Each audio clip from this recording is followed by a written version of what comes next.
கர்த்தருடைய பரிசுத்த நாமத்திற்கு மகிமை உண்டாதாக.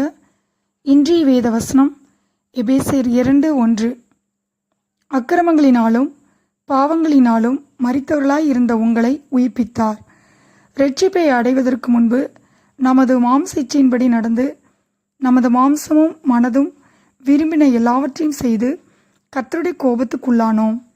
தேவனோ இரக்கத்தில் ஐஸ்வர்யமுள்ளவராய் நம்மில் அன்பு கூர்ந்த தம்முடைய மிகுந்த அன்பினாலே அக்கிரமங்களில் மரித்தவர்களாய் இருந்த நம்மை கிறிஸ்துவுடனே கூட உயிர்ப்பித்தார். ஏசாயா 53:5 வாசிக்கிறோம், நம்முடைய மீறுதல்கள் நிமித்தம் அவர் காயப்பட்டு நம்முடைய அக்கிரமங்கள் நிமித்தம் அவர் நொறுக்கப்பட்டார்.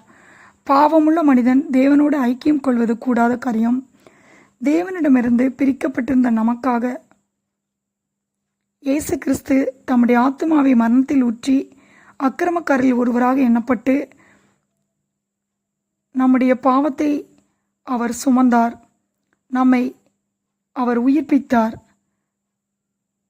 சங்கீதம் 119:25 வாசிக்கிறோம், என் ஆத்துமா மண்ணோடு ஒட்டி கொண்டிருக்கிறது, உமது வசனத்தின்படி என்னை உயிர்ப்பியும் என்று. நம்முடைய ஆத்துமா பாவத்தோடு ஒட்டி கொண்டிருக்கிறது. நம்முடைய ஆத்துமாவை உயிர்ப்பிக்கிறது கர்த்தருடைய வார்த்தை மட்டுமே.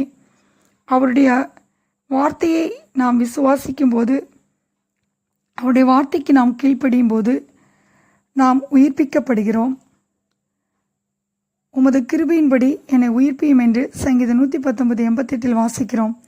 அவருடைய கிருபை நம்மை உயிர்ப்பிக்கிறதா இருக்கிறது.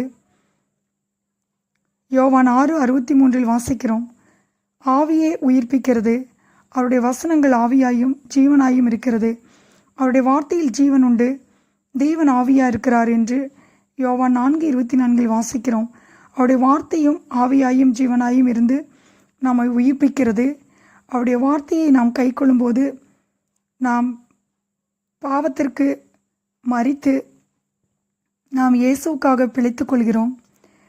இயேசுவை மரித்தோரிலிருந்து எழுப்பினவருடைய ஆவி நமக்குள் வாசமாயிருப்பதால் கிறிஸ்துவை மரித்தோரிலிருந்து எழுப்பினவர் நமக்குள் வாசமாயிருக்கிற தம்முடைய ஆவியினாலே சாவுக்கு எதுவான நம்முடைய சரீரங்களை உயிர்ப்பிப்பார். இயேசு கிறிஸ்து பாவங்களின் நிமித்தம் ஒரு தரம் பாடுபட்டார், ஆவியிலே உயிர்ப்பிக்கப்பட்டார். நாம் பாவத்தின் தண்டனையிலிருந்து விடுதலையாக்கப்பட்டிருக்கிறோம்.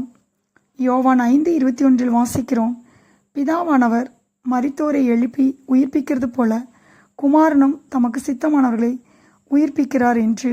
ஆம் பிரியமானவர்களே, அவருடைய வசனத்தை கேட்டு அவரை விசுவாசிக்கிற நமக்கு நித்திய ஜீவன் உண்டு. கிறிஸ்துவுடனே கூட அவர் நம்மை உயிர்ப்பித்தார். எபேசியர் 2:1 வாசிக்கிறோம், அக்கிரமங்களினாலும் பாவங்களினாலும் மரித்தவர்களாய் இருந்த உங்களை உயிர்ப்பித்தார். கர்த்தர் தாமே இந்த வார்த்தையை ஆசீர்வதிப்பாராக. ஆமென்.